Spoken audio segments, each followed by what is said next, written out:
Hello दीकराओ, जय Shri Krishna, good morning. चलो Raju sir आप सौનું हार्दिक स्वागत करूँ छूं आपणी एज्युकेशनल फेमिली एम एज्युकेशन में।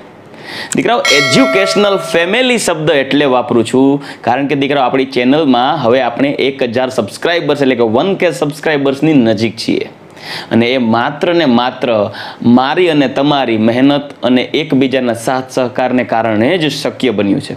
આથી દીકરાઓ પ્લીઝ જો આપ મારા વિડીયોને પસંદ કરતા હો તો પ્લીઝ તેને લાઈક કરો, શેર કરો અને સબસ્ક્રાઇબ કરો। આથી દીકરાઓ હવે આપણે નેક્સ્ટ પોઈન્ટ ઉપર આગળ વધીએ અને આપણે લાસ્ટ લેક્ચરની અંદર ચર્ચા કરી ગયા હતા कोई पण द्रव्यनी भौतिक अवस्था ने आधारे वर्गीकरण अने तेमना रासायनिक गुणधर्मों ने आधारे એટલે કે જથ્થાત્મક સંબંધને આધારે વર્ગીકરણ, રાઈટ। પરંતુ આજે આપણે ચર્ચા કરવા જઈ રહ્યા છીએ એ જ દ્રવ્યના જુદા જુદા ગુણધર્મો અને એકમ પદ્ધતિ વિશે।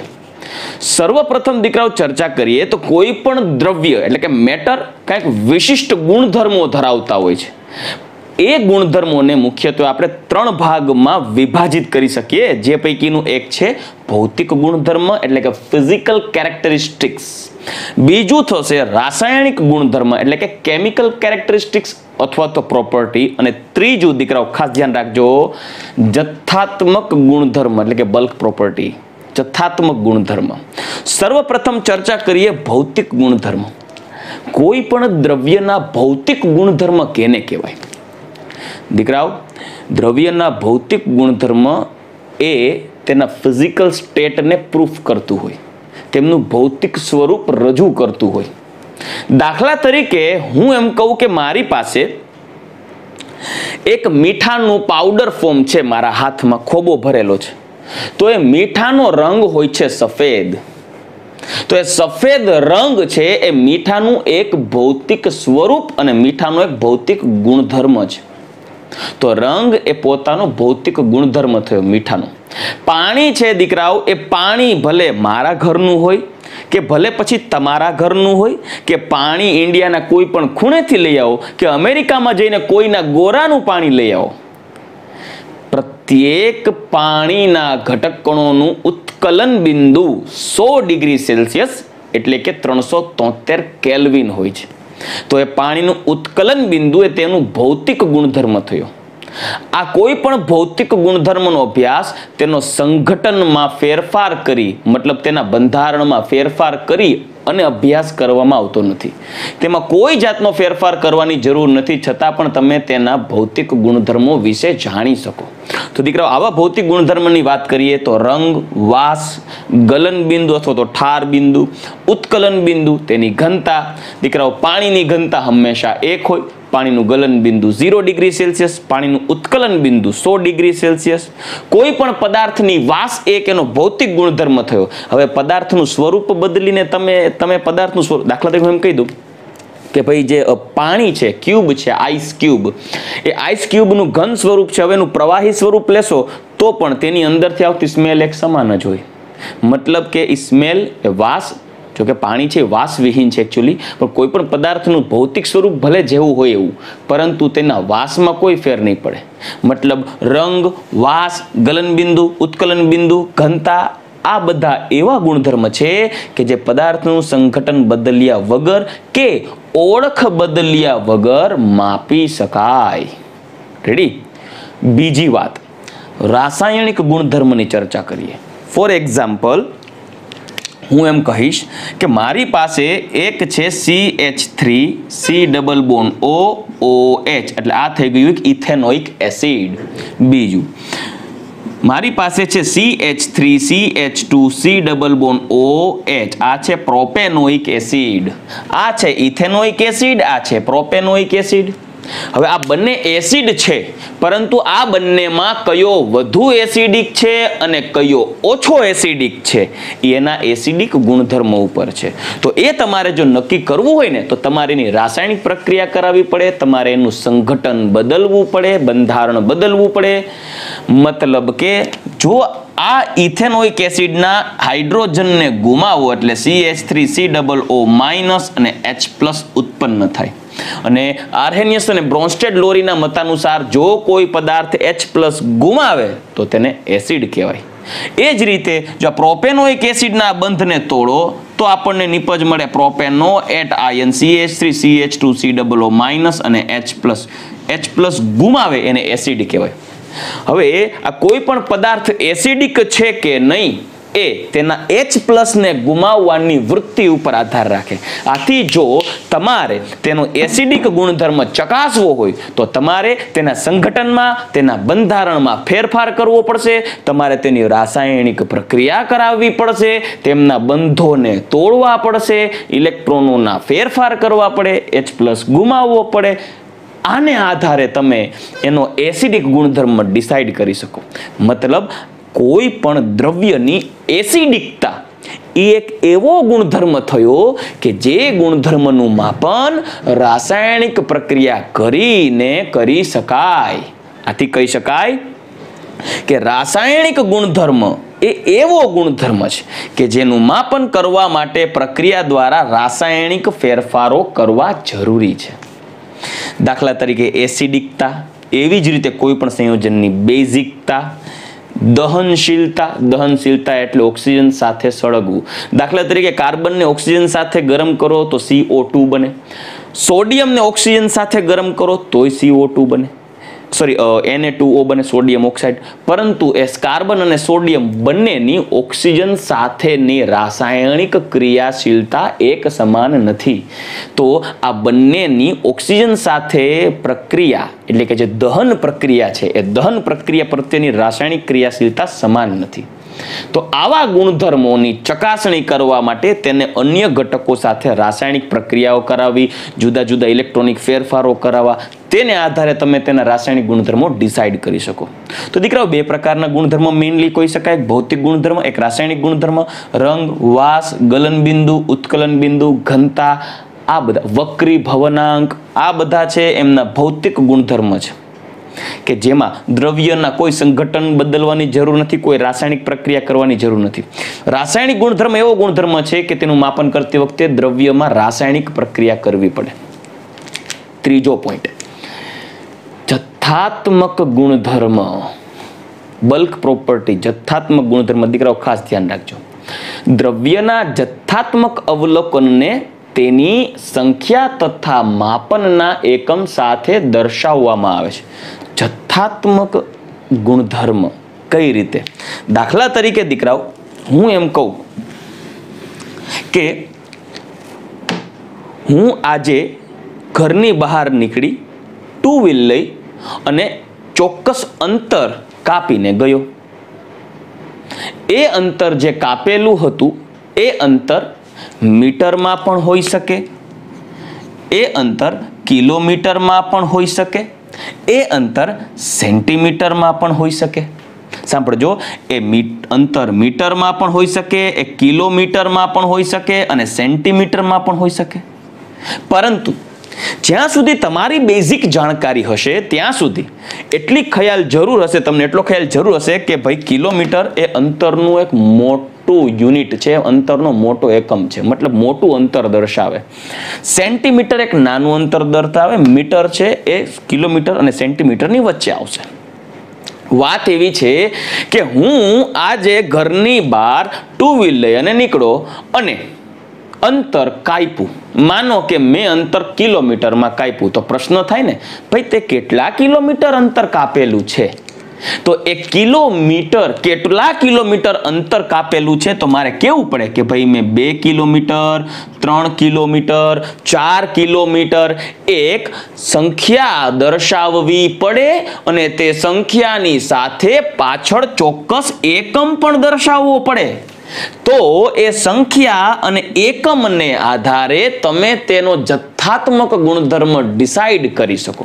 હું એમ કહું કે ભાઈ આજે હું બજારમાં ગયો હતો તો ટમેટાની ખરીદી કરીને આવ્યો છું. લગ્ન થઈ ગયા છે મારા, એટલે સ્વાભાવિક છે ખરીદી કરવા શાક બક્કલું લેવા જવું પડે. તો હું આજે બજારમાં જાઉં છું, બજારમાંથી ખરીદી કરીને લાવું છું ટમેટા. હું ટમેટાની ખરીદી કરીને લાવ્યો.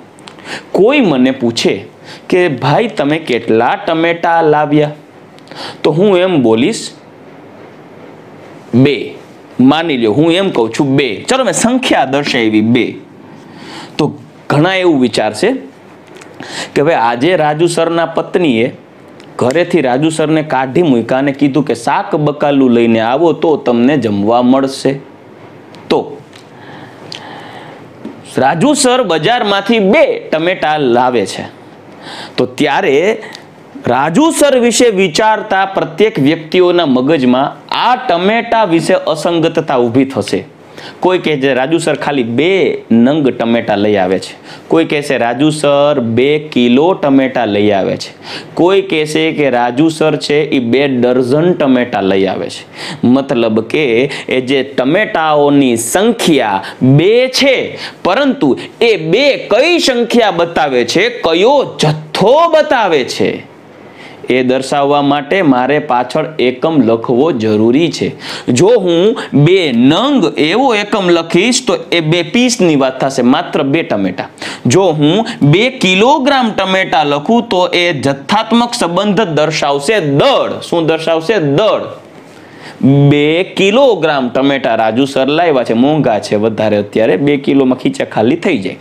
2 કિલો ટમેટા, કિલોગ્રામ આ એકમ અને સંખ્યા બંનેનું ઇમ્પોર્ટન્સ છે દીકરાઓ જથ્થાત્મક સંબંધ દર્શાવવા માટે. આથી કોઈ પણ સંયોજન એટલે કે દ્રવ્યના આ જથ્થાત્મક સંબંધ દર્શાવતા હોય ને ત્યારે તેના માપન દરમિયાન એમના એકમ અને સંખ્યા બંને દર્શાવવા જરૂરી છે.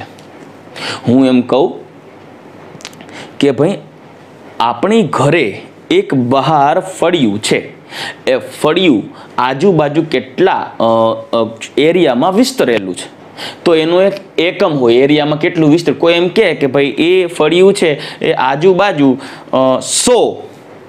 100 માં વિસ્તરેલું છે. 100 એ 100 શું?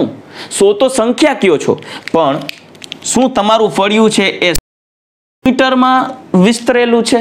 તો કોઈ હસી નાખે 100 કિલોમીટરનો એવડો મોટો વિસ્તાર જો તમારા હકનો હોય તો ભણવાની જરૂર શું છે? વેચીને જલસા કરો, પ્રોપર્ટી બનાવો. 100 કિલોમીટર બોલો તો વિચિત્ર લાગે, પણ હા તમે કહી શકો કે 100 ફૂટ આ એક એકમ થયો. ફૂટ એ એક ચોક્કસ એરિયા તમને દર્શાવશે, અંતર બતાવશે, બરાબર. એ ફૂટ જગ્યા, આ લંબાઈનો એકમ છે ફૂટ, પણ 100 ફૂટ એ ફૂટ લંબાઈ બતાવે. મતલબ આજુબાજુનો એરિયા કેવડો કવર કરેલ છે, અંતર દર્શાવવા માટે તમારે સંખ્યા અને એકમ બંને દર્શાવવું જરૂરી છે. તો દીકરાઓ વાત મહત્વની એ છે કે કોઈ પણ જથ્થાત્મક ગુણધર્મ દર્શાવવા માટે દ્રવ્યના જથ્થાત્મક અવલોકનને તેની સંખ્યા તથા માપનના એકમ સાથે દર્શાવવામાં આવે છે. હું એમ કહી દઉં કે ભાઈ હું બજારમાંથી આજે તેલ, મગફળીના તેલની ખરીદી કરીને લાવ્યો છું. તો એ તેલની ખરીદી માટે કોઈ પૂછશે કે તમે કેટલા લીટર તેલ લીધું. જો કેટલા લીટર, હું એમ કહી દઉં લીટર તેલની ખરીદી લીટરમાં કરીને આવ્યો, લીટરમાં, તો કોઈ એમ કહેશે ને કેટલા લીટર, તો કોઈ કહેશે 2 લીટર, કોઈ કહેશે 5 લીટર, 10 લીટર, 15 લીટર, 20 લીટર, આખા વર્ષનો ખરીદી કરી લીધી હોય. તો એ કદનો એકમ દર્શાવો અને તેની સંખ્યા દર્શાવો ત્યારે ચોક્કસ એક જથ્થો ઊભો થાય તે દ્રવ્ય માટે કે 2 લીટર એટલે ચોક્કસ જથ્થો તમારા મગજમાં લાઈટ થશે. હા 2 લીટર એટલે કેટલો જથ્થો થાય? 2 લીટર પાણી કે તો નક્કી કરી શકે ભાઈ ચાલો ઠીક છે 2 લીટર પાણીનો જથ્થો એક મગજમાં. પણ ખાલી એવું પૂછે કે ભાઈ મારી પાસે પાણી છે 2, તો ત્યારે તમારા મગજની અંદર દ્વિધા ઊભી થશે. આ પાણી 2 તો 2 શું? 2 ગ્લાસ, 2 વાટકા, 2 ટીપા, 2 લીટર, 2 કિલો લીટર, કેટલું કદ છે? તો એ કદ એક જથ્થાત્મક ગુણધર્મ છે અને તે ગુણધર્મને દર્શાવવા માટે તેની સંખ્યા અને તેનો એકમ હોવો જરૂરી છે. ચાલો દીકરાઓ આગળ વધીએ. તો દાખલા તરીકે લંબાઈ, લેન્થ એક જથ્થાત્મક ગુણધર્મ થયો દ્રવ્યનું. કેટલા આ માર્કર છે તો આ માર્કરની લેન્થ કેટલી છે? તો એ લંબાઈ છે એનો જથ્થાત્મક ગુણધર્મ છે. માર્કરનું વજન કેટલું છે? દળ તેનો જથ્થાત્મક ગુણધર્મ છે. ક્ષેત્રફળ, માર્કરનું ક્ષેત્રફળ કેટલું છે? જથ્થાત્મક ગુણધર્મ છે. કદ કેટલું છે? જથ્થાત્મક ગુણધર્મ છે. આ દળ, કદ, ક્ષેત્રફળ, લંબાઈ આ દર્શાવવા માટે તમારે ચોક્કસ સંખ્યા પણ બોલવી પડે અને ચોક્કસ અંતર પણ બોલવું પડે. આથી આવા જથ્થાત્મક ગુણધર્મને મુખ્યત્વે 2 પદ્ધતિ દ્વારા દર્શાવવામાં આવે છે. એક ઇંગ્લિશ પદ્ધતિ દ્વારા અને બીજું મેટ્રિક પદ્ધતિ દ્વારા. મેઇન પોઈન્ટ પાછો બોલું કે ખરેખર આ જથ્થાત્મક ગુણધર્મ દર્શાવવા માટે માપન પદ્ધતિ દર્શાવવી પડે. ચાલો દીકરાઓ, હવે આપણે નેક્સ્ટ પોઈન્ટ ઉપર જઈએ અને એ છે જુદી જુદી ભૌતિક રાશિઓના એકમની માપન પદ્ધતિઓ. જુદી જુદી ભૌતિક રાશિઓ ઇટ મીન્સ કે જથ્થાત્મક સંબંધ દર્શાવતા પેરામીટર્સ. દાખલા તરીકે દ્રવ્યનું વજન એટલે કે દળ, દ્રવ્યનું કદ, દ્રવ્યની લંબાઈ, બરાબર, દ્રવ્યમાં રહેલા ઘટક કણોની સંખ્યા જેને આપણે કહેવાય પદાર્થનો જથ્થો, કોઈ પણ દ્રવ્યની ઘનતા, દ્રવ્યનું તાપમાન, સમય, આ બધા ફિઝિકલ પેરામીટર્સ છે, ભૌતિક રાશિઓ છે, જેના વિશે તમારે ફિઝિક્સની અંદર ચેપ્ટર નંબર 1 માં અભ્યાસ કરવામાં આવશે, બરાબર. પરંતુ આ બધી જુદી જુદી ભૌતિક રાશિઓ અને તેના એકમની માપન પદ્ધતિઓ માટે મુખ્યત્વે બે પદ્ધતિઓ ડેવલપ્ડ છે. એક છે ઇંગ્લિશ પદ્ધતિ અને બીજી છે મેટ્રિક મેથડ, જે ફ્રાન્સમાં ડેવલપ થઈ, રેડી, 18મી સદીના ઉત્તરાર્ધમાં. વાત એવી છે કે આપણી ટેક્સ્ટ બુકની અંદર માત્ર ને માત્ર મેટ્રિક પદ્ધતિ કે જે એસઆઈ યુનિટ છે, જે તમારે ફિઝિક્સમાં પણ આવે છે, તેની ચર્ચા છે. પરંતુ આજે આપણે બહુ વર્ષો પહેલા એટલે કે જૂની જે માપન પદ્ધતિઓ હતી તેની ચર્ચા કરવા જઈ રહ્યા છીએ. ભાઈ જૂની એટલે વર્ષો પહેલાની વાત કરી છે એનો મતલબ એવું નથી કે ભાઈ જીવંત પ્રણાલીની ઉત્પત્તિ થઈ અને જેને કહેવાય ને કે આદિ માનવો જ્યારે જીવતા ત્યારથી સર મંડાણા છે. ના ના, ત્યારથી જૂની વાત નથી, કેમ કે આદિવાસીઓને કપડાં પહેરવાની ભાન નહોતી, તો હવે એ વ્યક્તિને આ એકમ પદ્ધતિની બુદ્ધિ ક્યાંથી આવે? એટલે ત્યારની વાત નથી કરતું, પરંતુ જેમ માનવમાં ભગવાને બુદ્ધિનું પ્રમાણ વધાર્યું, મતલબ જેને કહેવાય ને બુદ્ધિના અમી છાંટણા કર્યા માણસોની અંદર, અને ડે બાય ડે જેમ એની પ્રગતિ થઈ અને જ્યારે માણસ સમજુ બનતો ગયો ત્યારે કોઈ પણ પદાર્થના જથ્થાત્મક સંબંધને દર્શાવવા માટે એકમ પદ્ધતિ વિકસાવી દીધી. શા માટે તમારે કોઈ પણ જથ્થાત્મક સંબંધને દર્શાવવા એકમની જરૂર પડે?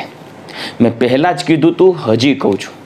હું આજે સવારે વોકિંગ કરવા નીકળો અને ઘરે ચર્ચા કરું કે આજે હું વોકિંગ કરી આવ્યો, તો કોઈ મને પૂછે કેટલું ચાલ્યા તમે, તો હું એવું કહું 2 ચાલ્યો. 2 શું?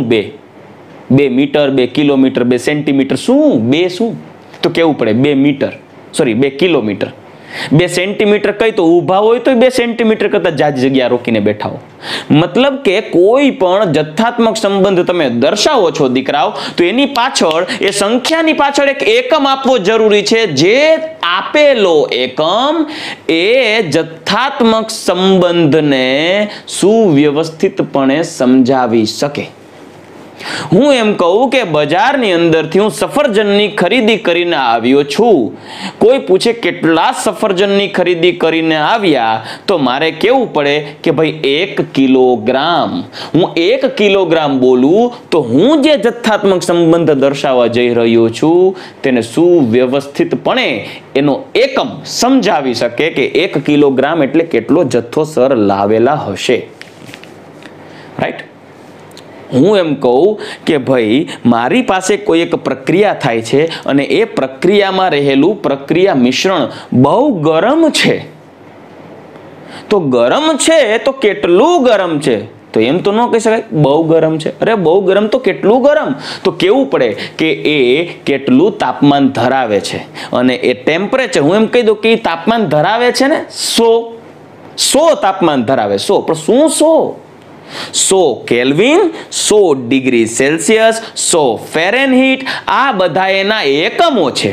આ ડિગ્રી સેલ્સિયસ કે ફેરેનહીટ કે કેલ્વિન, આ જો એકમ બોલવામાં આવે તો વ્યક્તિ સમજી શકે કે તમે તાપમાન વિશેની વાત કરી રહ્યા છો.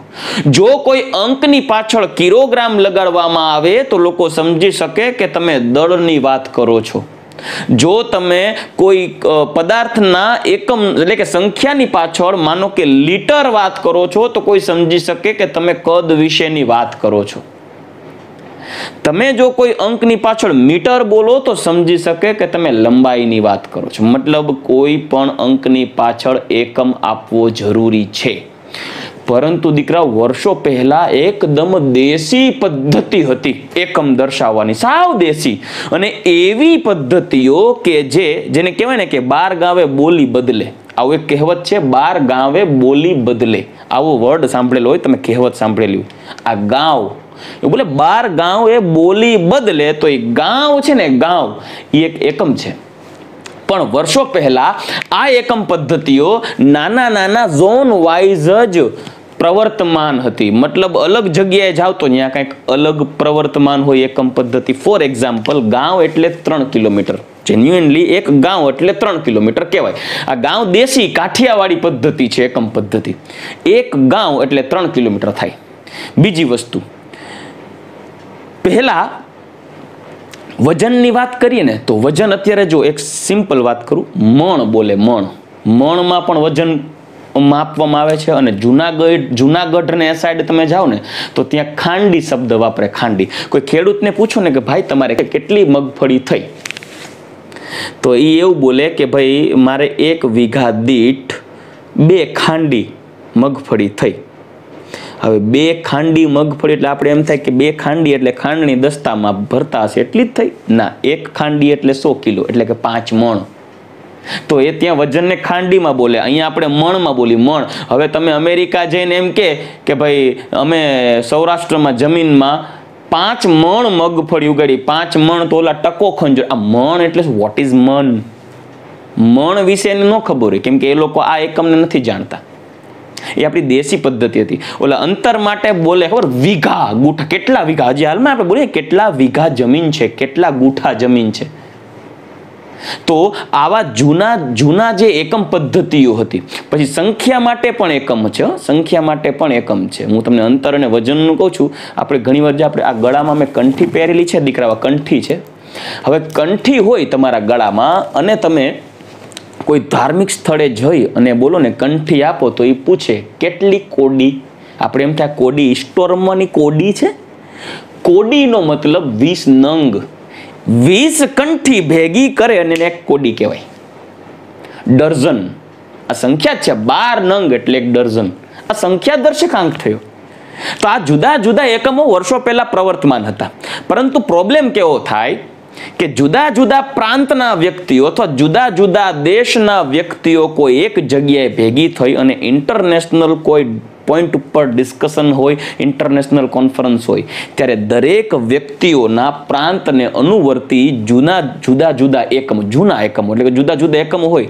તો હું એમ કહી દઉં કે અહીંથી કોઈ કાઠિયાવાડી ગયો હોય તો એ વજનને મણમાં માપતો હોય, અંતર છે એ વીઘા ગુઠામાં માપતો હોય, કે ડગલા, આપણે કેટલા ડગલા, 22 ગજની પીચ હોય, 22 ડગલા માંડી. ક્રિકેટ રમવા જાય ને તો એક સ્ટમ્પ ખોડીએ બેટ્સમેન માટે, બોલર માટે સામેની સાઈડ બીજું સ્ટમ્પ ખોડીએ તો કેટલા 22 ડગલા માંડીએ.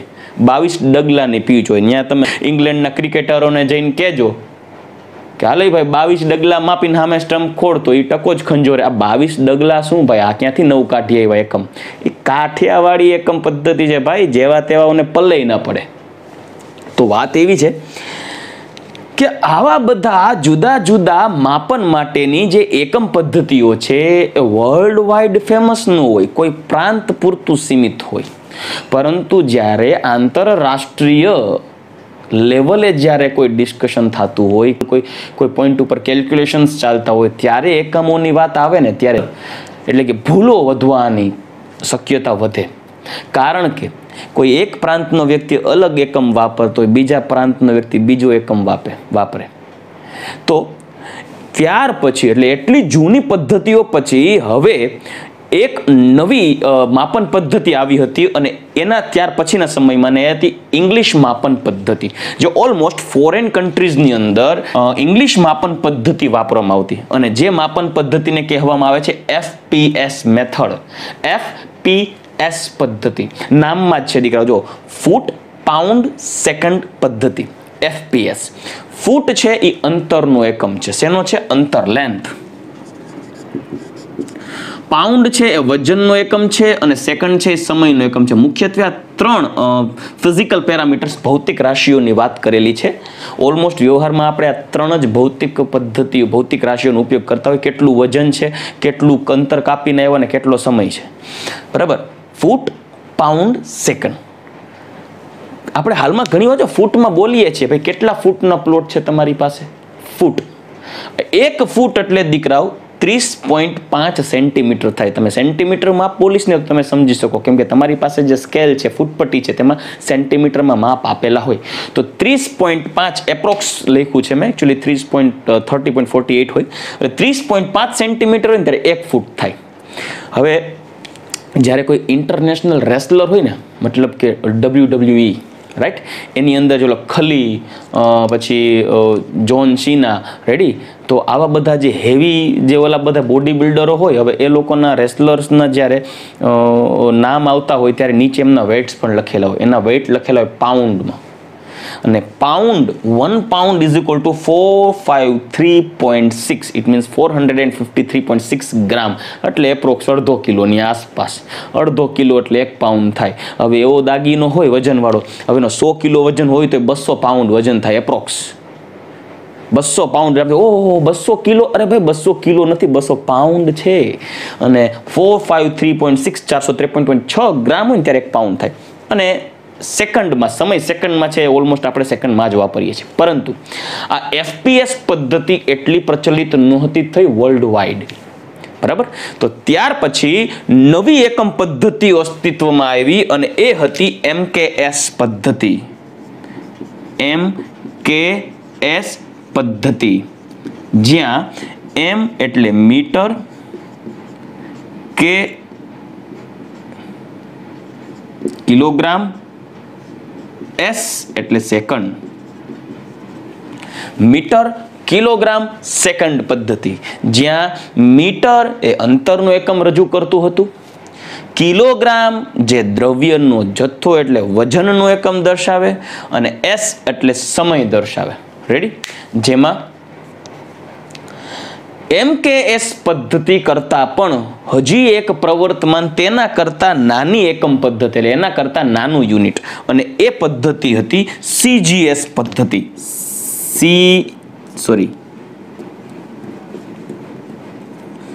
CGS પદ્ધતિ. CGS મેથડ આ હતી MKS મેથડ અને આ હતી CGS મેથડ, જેમાં C નો મતલબ થાય સેન્ટીમીટર, G નો મતલબ થાય ગ્રામ અને S નો મતલબ થાય સેકન્ડ. મતલબ સેન્ટીમીટર, ગ્રામ, સેકન્ડ, જે MKS નો નાનો એકમ છે. કારણ કે 1 મીટર હોય ત્યારે 100 સેન્ટીમીટર હોય. તો આ 100 ને છેદમાં લઈ લઈએ તો 0.01 મીટર થાય ત્યારે 1 સેન્ટીમીટર થાય. તો મોટો એકમ કયો થયો? મીટર. કારણ કે 1 સેન્ટીમીટર ત્યારે 0.01 મીટર, અથવા 1 મીટર ત્યારે 100 સેમી. એના જેવું છે કે 1 રૂપિયો મોટો કે 100 પૈસા મોટા. કેમ કે 100 પૈસામાં 100 પૈસા ભેગા કરો ત્યારે 1 રૂપિયો થાય, તો રૂપિયો મોટો કહેવાય ને. 1 પૈસા કરતા 1 રૂપિયો મોટો. સેમ થિંગ, 1 સેન્ટીમીટર કરતા 1 મીટર મોટું કહેવાય. મીટર એકમ મોટો છે, કેમ કે 1 મીટર ભેગું કરો ને ત્યારે 100 સેમી થાય. સેમ હિયર, કિલોગ્રામ અને ગ્રામની વાત કરીએ તો 1000 ગ્રામ ત્યારે 1 કિલોગ્રામ થાય. 1 kg ઇઝ ઇક્વલ ટુ 1000 ગ્રામ. અને સેકન્ડનું એમનેમ રાખેલું છે સેકન્ડ. એ પછી FPS હોય તોય ભલે, MKS હોય તોય ભલે, અને CGS હોય તોય ભલે. CGS એટલે સેન્ટીમીટર, ગ્રામ, સેકન્ડ. ઓલમોસ્ટ વ્યવહારમાં આપણે ઘરગથ્થુ ઉપયોગી, જેને આપણે કહીએ ને ઘરગથ્થુ ઉપયોગી એકમ પદ્ધતિઓ, તો એ ઓલમોસ્ટ MKS અને CGS માં જ વાત કરતા હોય છે, પરંતુ જરૂરિયાત અનુસાર વાપરીએ. ફોર એક્ઝામ્પલ, હું અંતરની વાત કરું અને હું એમ કહું કે ભાઈ જામનગરથી રાજકોટ જવું છે, તો અંતર પૂછે તો ત્યારે ઓલમોસ્ટ બધા MKS મેથડ વાપરી અને એવું બોલે કિલોમીટર. તમને એવું પૂછે કે ભાઈ, હું એમ કહું ભાઈ આ માર્કર પેન છે, તો માર્કર પેનની લંબાઈ કેટલી છે? તો માર્કર પેનની લંબાઈ બોલે તો અહીંયા કિલોમીટર બોલી તો ભૂંડા લાગી. ત્યારે સેન્ટીમીટરમાં મપાય ભાઈ એપ્રોક્સ 15 થી 20 સેન્ટીમીટરની માર્કર છે. તો એ કેવડું અંતરનો જથ્થો અથવા તો જેને કહેવાય ને જથ્થાત્મક સંબંધ તમારે કેવડો દર્શાવવો છે તેને આધારે MKS કે CGS એકમ પદ્ધતિમાં વાપરવામાં આવતી. પરંતુ દીકરાઓ આ MKS અને CGS ની એવી માપન પદ્ધતિઓ, આ માપન પદ્ધતિઓ પણ અત્યારે વર્લ્ડ વાઇડ યુઝફુલ નથી. તો દીકરાઓ આપણે જોઈ ગયા અત્યારે ઇંગ્લિશ પદ્ધતિ FPS, ત્યારબાદ MKS અને CGS મેથડ જે આપણી NCERT ટેક્સ્ટ બુકમાં આપેલી નથી, પરંતુ આપની જાણકારી માટે એટલે મેં લખેલું છે કેમ કે તે MCQs માટે ઇમ્પોર્ટન્ટ છે. દીકરાઓ યાદ રાખજો, આજે હું જે આ થિયરી કરાવી રહ્યો છું એ બધી થિયરીઓ, આજના લેક્ચર્સની બધી જ થિયરીઓ MCQ માટે ઇમ્પોર્ટન્ટ છે, થિયરી માટે નહીં. મતલબ તમારે ટેક્સ્ટ બુકની અંદર જ્યારે આજની આ થિયરી તમે વાંચશો તો ટેક્સ્ટબુકની અંદર ઘણું બધું સાહિત્ય તેની અંદર લખેલું છે જે આપના કોઈ જ કામનું નથી. ખોટો સમય વેડફશો નહીં. બીજી વસ્તુ, જો તમે ટેક્સ્ટબુકની અંદરથી વાંચવા જશો તો ગેરંટી આપું છું કે તમને એમાં કંઈ સમજાશે પણ નહીં. એટલે પ્લીઝ મેં આજના લેક્ચરની અંદર જેટલું તમને કરાવેલું છે એ એકદમ ક્વોલિટી વસ્તુ તમારી સમક્ષ એકદમ અર્ક કાઢીને જેને કહેવાય કે રાખેલી છે. એટલે પ્લીઝ તમે આ નોટ ડાઉન કરી લેજો તમારી ફેરબુકની અંદર, અને માત્ર ને માત્ર આટલું જ કરવાનું છે કે જેટલું હું આજે કરાવું છું, રાઈટ. પરંતુ આજનો આ લેક્ચર રિપીટ કરું છું દીકરાઓ કે થિયરી માટે ઇમ્પોર્ટન્ટ નથી, MCQ માટે ઇમ્પોર્ટન્ટ છે. ચાલો વાત કરીએ હવે મેટ્રિક પદ્ધતિ. દીકરાઓ વર્લ્ડ વાઇડ કોઈ એવી એકમ પદ્ધતિને ડેવલપ કરવાની જરૂર હતી કે જેથી કરી કોઈ પણ દુનિયામાં કોઈ પણ જુદા જુદા દેશોમાં પ્રવર્તમાન એકમ પદ્ધતિ એક રહે, જેથી કોઈ ઇન્ટરનેશનલ કોઈ કાઉન્સિલની અંદર જ્યારે કોઈ ડિસિઝન્સ કોઈ લેવામાં આવતા, કોઈ ગણતરી કરવામાં આવતી હોય અથવા કોઈ ચર્ચાઓ થતી હોય ત્યારે એમાં કોઈ વાપરવામાં આવતા એકમો દરેક વ્યક્તિઓ સમાન વાપરે, જેથી ભૂલો પડવાની શક્યતાઓ ઓછી રહે અને જેને કહેવાય ને કે ભાઈ યુનિવર્સલી એક સાતત્યતા જળવાઈ રહે.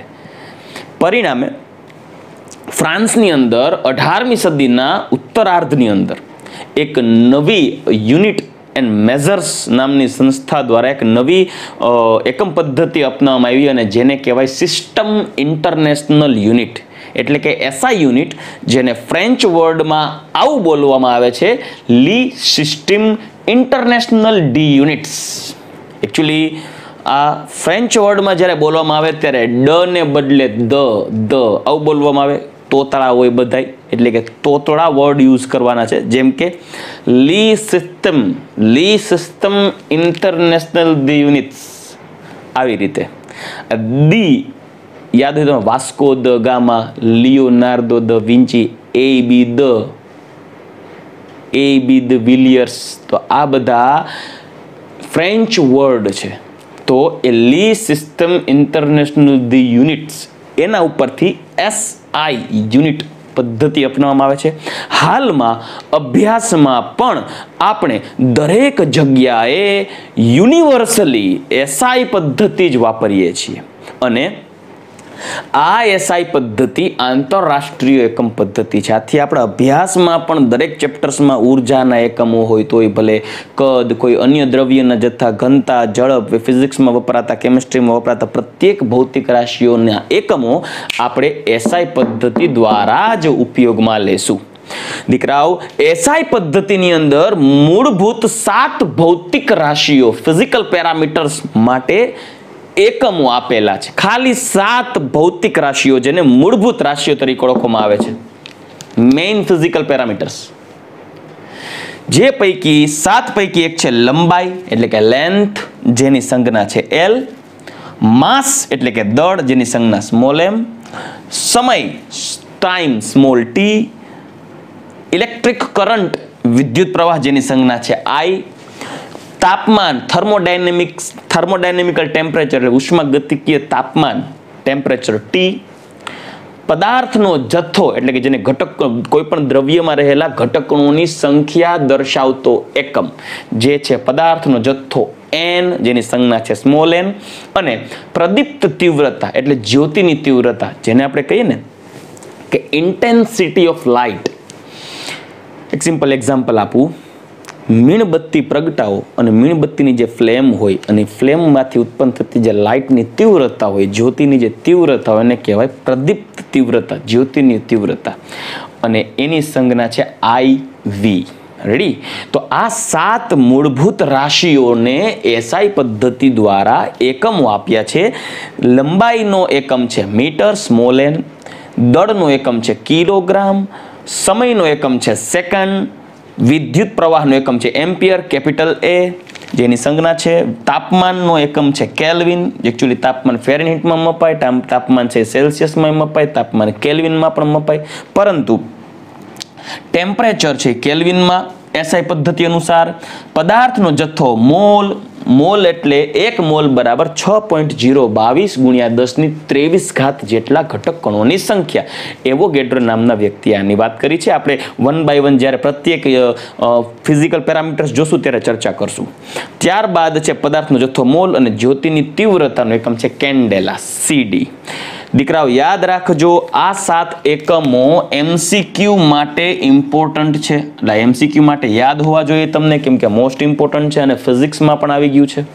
બીજી વાત, આ તો આપણા મૂળભૂત 7 એકમો છે, પરંતુ આના સિવાયના હજી ઘણા બધા જથ્થાત્મક સંબંધ દર્શાવતી ભૌતિક રાશિઓ છે કે જેના એકમો મૂળભૂત એકમો તરીકે ગણાતા નથી. કારણ કે જે 7 એકમો, જે 7 ભૌતિક રાશિઓ ના એકમો SI પદ્ધતિ આપેલા છે તે જ ભૌતિક રાશિઓને મૂળભૂત રાશિઓ કહેવાય.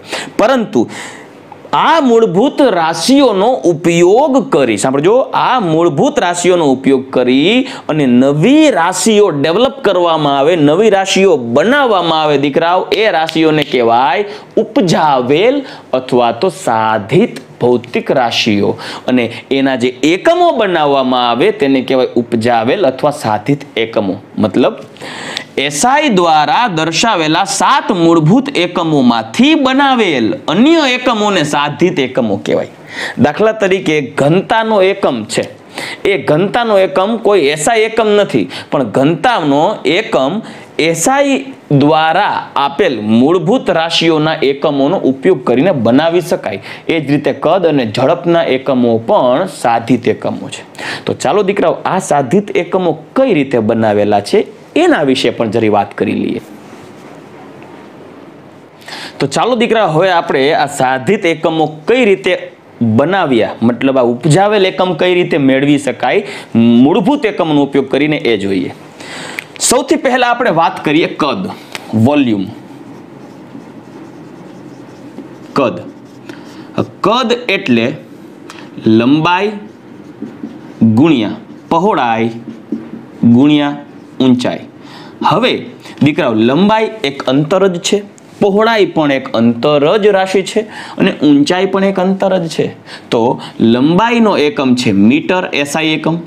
પહોળાઈનો SI એકમ પણ છે મીટર અને ઊંચાઈનો એકમ પણ છે મીટર. તો આ ત્રણેય ભૌતિક રાશિઓનો ગુણાકાર કરશો તો બનશે મીટર ક્યુબ. તો દીકરાઓ, આ કદનો એકમ થયો મીટર ક્યુબ, જે છે સાધિત અથવા તો ઉપજાવેલ એકમ.